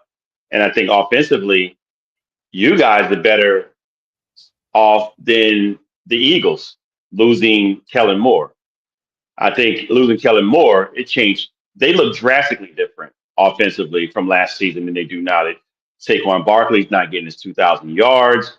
He's not that runner. He's still a great runner, but for whatever reason, he's not getting the holes open like he did before. The zone scheme, it doesn't look the same. God is your best top receiver. Your tight end should not be your top receiver with talent like A.J. Brown and Devontae Smith. Yeah. There's no way your tight end should be your top target. So with that said, the dysfunction in Philadelphia, to me, says that the Lions should go in and feast. They should go in and feast on this team. And I think even with the injuries, it's probably going to be a higher scoring game for their offense, maybe. They're probably going to move down the field a little bit. But I think you have all your receivers. You have your two running backs. And you got a quarterback that can carve up a defense. And so I just think that the Lions, it may be a higher score game. I think the Lions may have like 35 points here. The Lions may have 35, and I got maybe 28 or 31 for the Eagles. But I'm picking the Lions as well. We say all this stuff about Philadelphia and their dysfunction that's going on. But remember, they're still 7-2. So they found a way to win seven games, and the two games they lost were to two good teams. Well, no, take that back. One good team. The Giants beat them in the other game, but they lost to Denver. So I mean, Denver is pretty much one of the best teams in the NFL too. So I mean, well, before we go any further, let's look at their record and see who they played and see how many teams that they've had 500 above 500 that they've beaten. Well, let's see. Philadelphia, they played Green Bay, they're above 500. Mm-hmm. They played scheduled dummies. Okay, here we go. They had a bye before that. They beat the Giants in a revenge game, and they destroyed the Giants in that game. They beat the Vikings. They lost to the Giants the week before. Then they lost to the Broncos. So they had a 2-game losing streak going on. And then they beat the Buccaneers. They beat the Rams. They beat the Chiefs, and they beat the Cowboys. Now, 3 of those 4 teams most of are legitimate. Yeah, they played some really good teams. Yeah. Okay. So with all that, they're winning, but again, you guys are finding ways to win as well. Considering you lost 2 key pieces on both offense and defense in regards to your coaching, and you just revamped. And you're going up against a really good team, but I think a team that has problems, just like you do. Everybody, you might be missing some people. You're missing your tight end. Somebody else got to step up. I don't know who your next tight end is to step up, but you got to step up. Right. And I think, So, and your defense, were they playing that great? The ones that were playing that are missing anyway. Terrion Arnold, he's okay. Terrion Arnold actually had a 34 point something coverage rate. So he was playing really good in the last 2 games. He didn't let up a touch. He shut down except for the one play. Actually that was a Meek, but he did very good against Minnesota. He did very good against the next team they played, Washington. He did very good in Washington. That's where he got the concussion in Washington late in that game. But he was shutting down people. And again, there was no scary Terry, so you can't really. I mean, there's really no good receivers on that team. And Dan Kirby, he's like the lifeblood of that defense. Without him, usually that defense is okay, but not great. We might have to go with the Legion of Whom again. They played really good against Tampa Bay. And they beat Tampa Bay just with those. We had 4 different freaking defensive backs playing in that game. None of them. How's Hutch doing? How's Hutch? Hutch is doing fine. He's got 7 sacks so far. So I mean, he needs to really get going in this game because you got to disrupt Jalen Hurts. Jalen Hurts, I'm hoping that Shepard has a spy on him, because that's what killed a couple of in the early games, like Dallas. When they first played Dallas was letting him run, and then they shut that down in the second half because they decided to put a spy on him. But and the same thing was with I believe it was with I think Denver had that same issue too. Even though Denver won that game, they were letting him run all over the place, and they shut it down in the second half. You got to stop him from running. If you stop him from running and force him to pass, and I'm not saying Jalen Hurts is not a feasible quarterback, but it's really not part of his game. He's not really, how can I say this? He's prolific when he needs to be prolific. Like when you get in a Super Bowl, the dude's outstanding. But on a regular season game, it's like, dude, where did that go? Where did it go? And he doesn't. Fortunately for him, he's got great wide receivers out there, so he can get it done, and a great tight end. Saquon Barkley, on the other hand, the offensive coordinator changing over there screwed that whole offense up. It's really a no-duh offense, to tell you the truth. To me, just run Saquon, and the rest of it will take care of itself. And you'll be able to run plays on third and fourth down or second down if you need to, passing plays, because you'll have those guys open if the guy is running the ball effectively. But again, and the Lions defense are really good in the front. The front seven are really good. It's just the back four I'm worried about. That's all. Hopefully they can get enough pressure. Their offensive line has been kind of shaky. They're really low in Philadelphia. Is really low in offensive rushing. They're 23rd, I think, in rushing and 21st in passing offensively. So their offense is, but they're 7-2. They're getting it done somehow. Yes. So that's the only reason why I'm kind of wavering on that. And they played some really good teams. Again, most of those 7 wins they've had against really good teams. So you got to give them that. They are still a Super Bowl champion until that time comes where they are ejected out of that role. So that's why I'm saying. And Dan Campbell is calling offensive plays. Morton is going to be watching. He's going to be giving his 2 cents. But the reason why, and a lot of people say, oh, Morton's not a good offensive play caller. No, he doesn't know his players. That's what it is. And sometimes you have to just let somebody else do something for a while so he can understand how the players work. He hasn't been on his team like Ben was. That's why Ben had such an offensive, was such an offensive juggernaut as a coach, because that dude knew his players. Morton doesn't know his players like that. And that's typical. I think this is the same reason why Philadelphia is having problems with their offense, because he doesn't know the players. So, once you get familiar with them, they'll start taking off. But you can't be switching offensive coordinators every year either. But yeah, Kellen Moore had that offense humming. Yeah, I'm just tippy toe on it, man. I'm sorry. The Lions really good, man. If they win this game, then I think they're legit. You know what I'm saying? Because you just knocked off the Super Bowl champions in their backyard. So prime time, and they do good in prime time. The Lions do, that is. Okay. Last but not least, and mostly least, we have the Dallas Cowboys playing the Las Vegas Raiders on Monday Night Football. Dallas is favored by 3.5. Who you got? Wait, Dallas playing who? The Las Vegas Raiders. Darn. Yeah. Oh man, this is like the Dust Bowl. I mean, it's nothing but. I mean, are they in Dallas or in Las Vegas? They're at Las Vegas.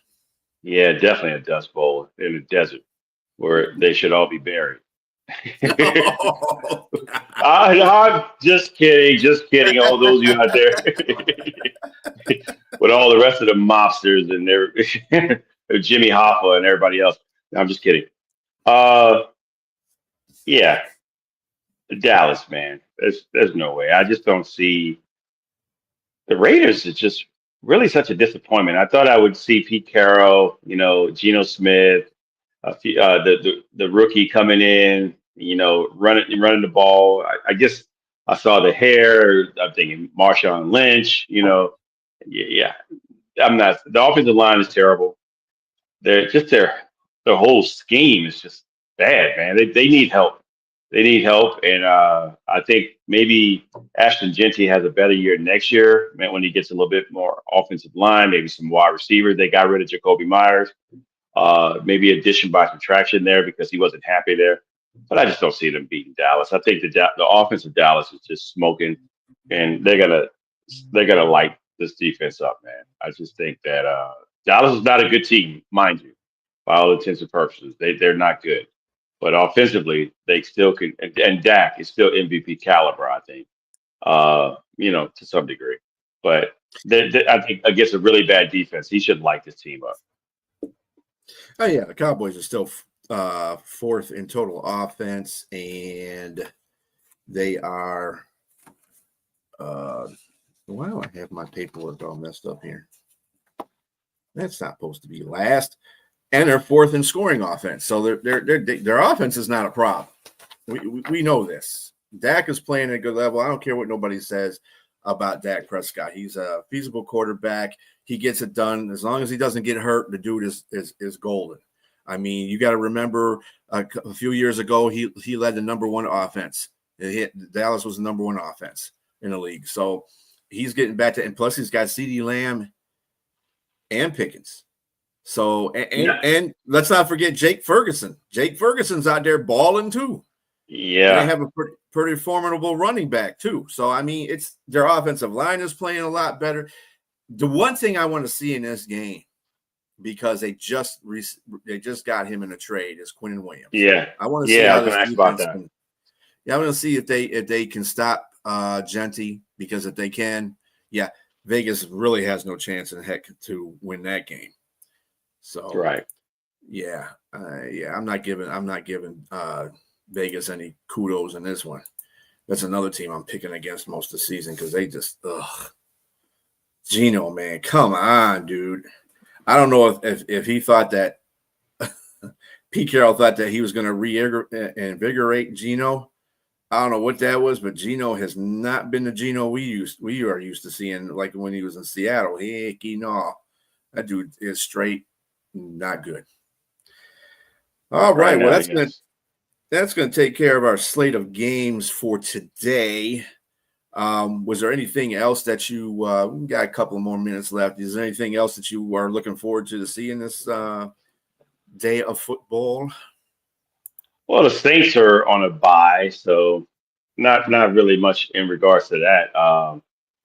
Maybe some basketball. It depends on. I mean, man, OKC is still like the top of the cream of the crop right now in basketball. Equal Pro Bowl. And the flag football version of it, yes, probably.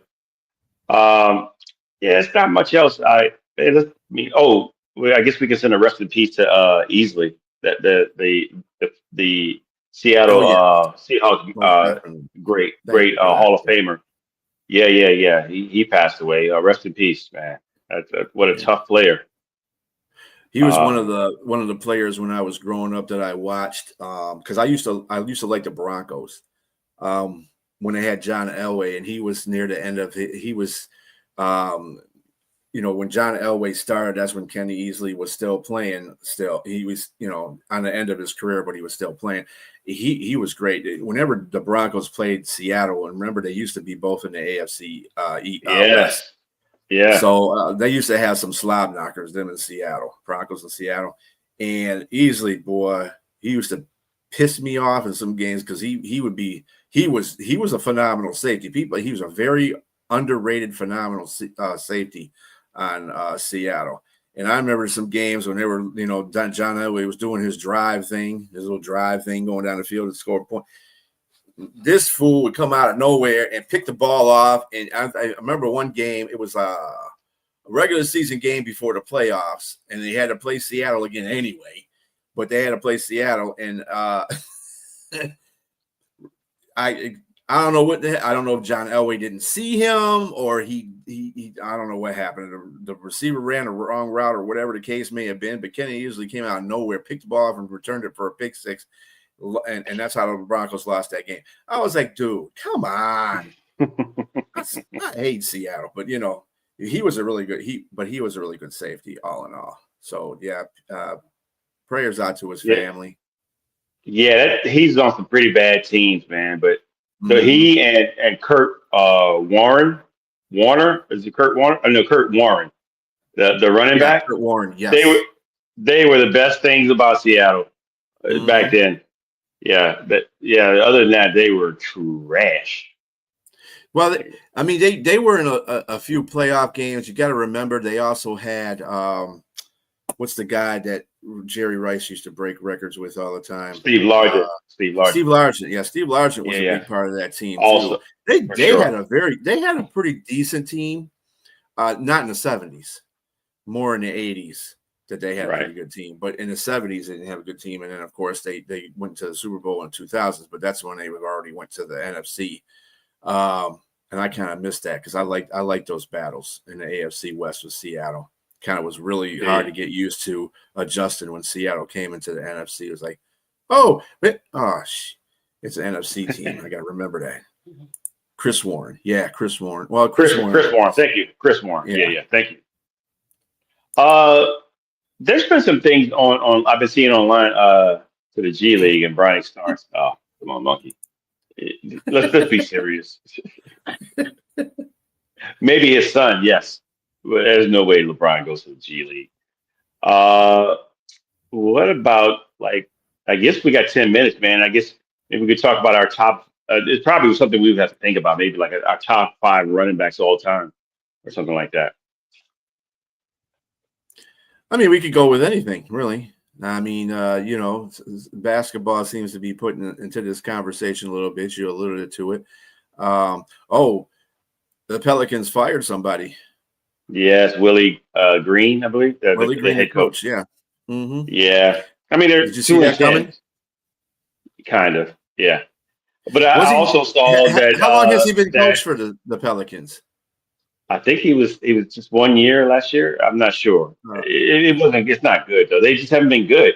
And I think part of it is Sean Alexander was a beast, man. He was MVP that year. When they went to the Super Bowl. He led the touchdowns until LaDainian Thompson broke it. Yeah. Mm-hmm. Yeah. So with that said, about New Orleans, man, Zion is the biggest culprit here. His health.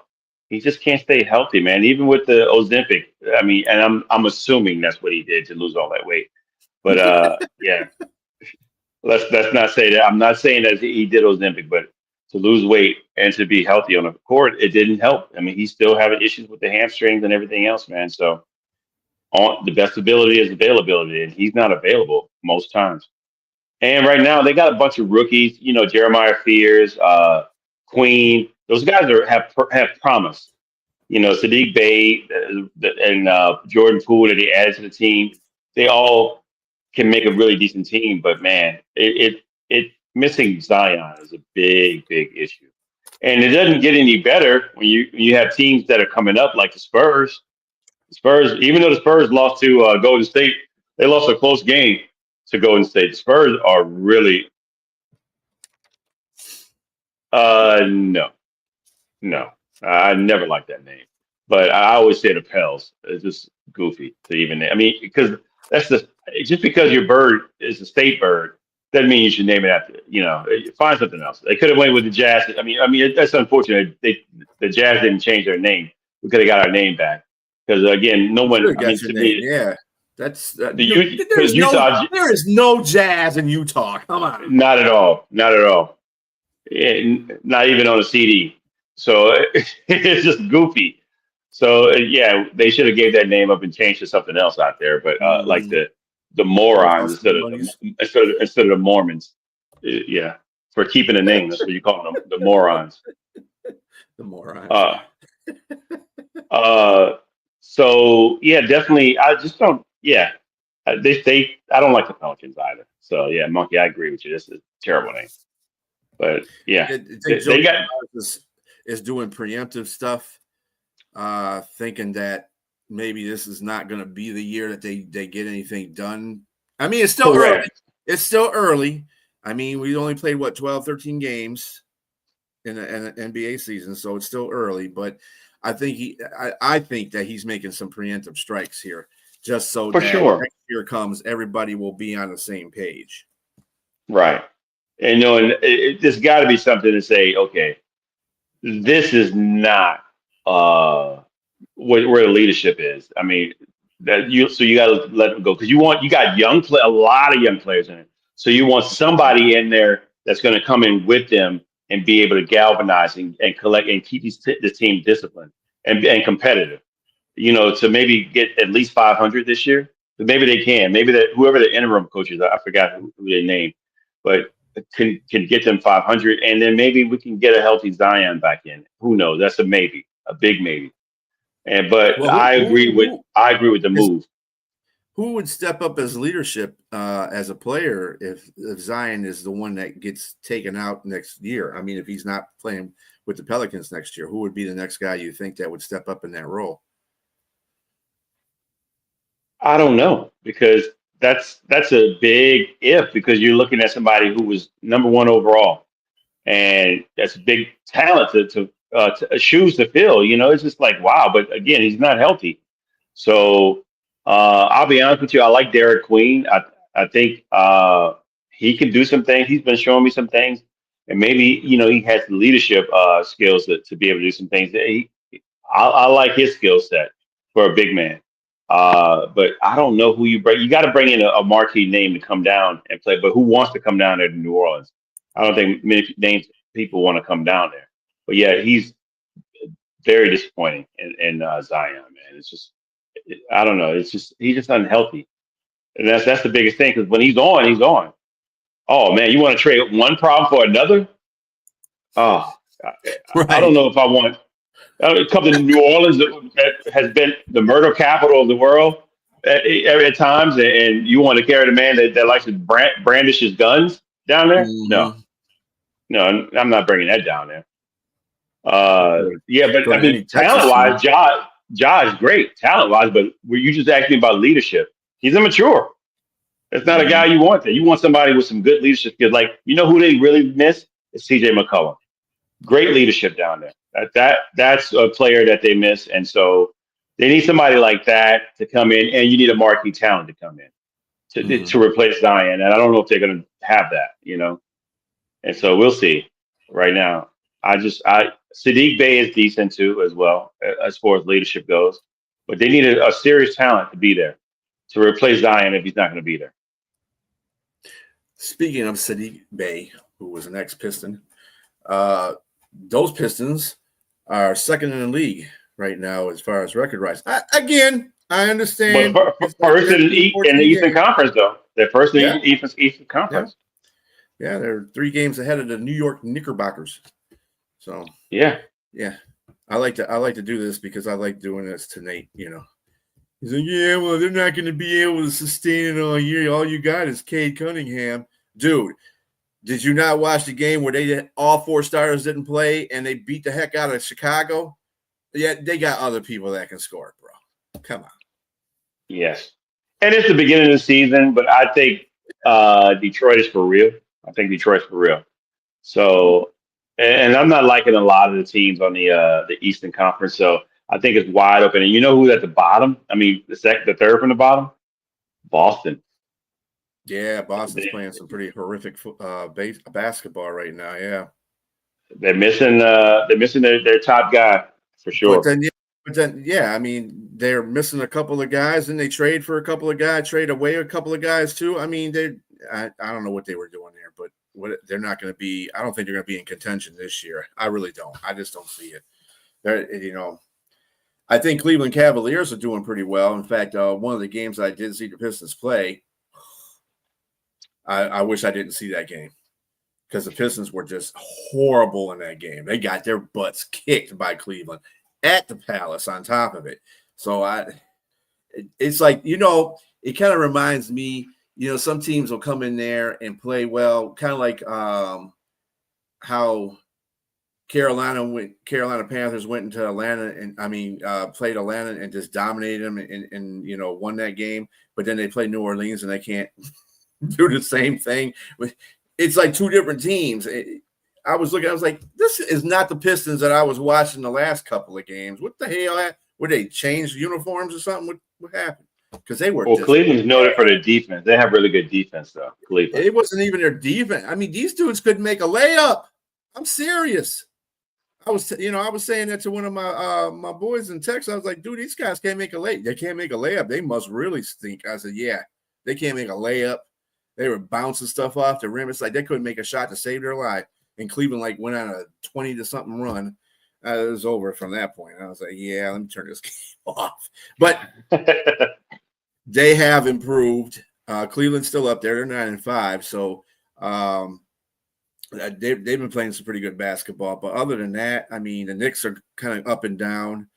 Atlanta's they're starting to pick up their game too. I thought Atlanta was going to be one of those teams that was going to be really good.